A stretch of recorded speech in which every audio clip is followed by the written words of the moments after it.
રાજકોટ પ્રાપ્ત વિગતો મુજબ કોઠારિયા ગામમાં મસ્ત મોટું જમીન કૌભાંડ થયું હોવાની અરજી 2014મી કરવામાં આવેલ હતી, પણ તંત્ર તરફથી કોઈપણ પ્રકારની કાર્યવાહી કરવામાં આવેલ ન હતી, જેથી કોઠારિયા ગામના રહેવાસી સતીશભાઈ સાગઠિયા અને કોઠારિયા ગામના રહેવાસીઓએ તારીખ 6 જૂન 2026ના રોજ આત્મવિલોપન કરવાની ચીમકી આપી હતી, જેને અનુસંધાને કલેક્ટર સાહેબશ્રીએ તા 10 જૂન 2026ના યોગ્ય જવાબ આપવા જણાવેલ હતો, જેથી આજ તા 10 જૂન 2026ના રોજ સતીશભાઈ સાગઠિયા અને કોઠારિયા ગામવાસીઓ જવાબ લેવાનું કલેક્ટર ઓફિસે આવેલ હતા.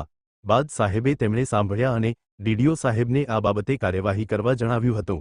ત્યારબાદ જે કાંઈ ગેરરીતિ સામે આવશે તેની યોગ્ય તપાસ અને કાર્યવાહી કરશે એવું કલેક્ટર સાહેબશ્રીએ જણાવેલ હતો. રિપોર્ટ પ્રવીણ મેર, રાજકોટ.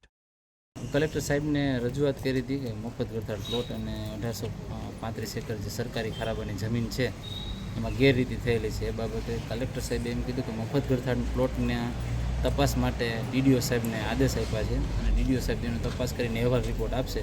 એ મુજબ હું આગળ ફોજદારી કે જે બી કંઈ કાર્યવાહી થતી હશે એ કરીશ.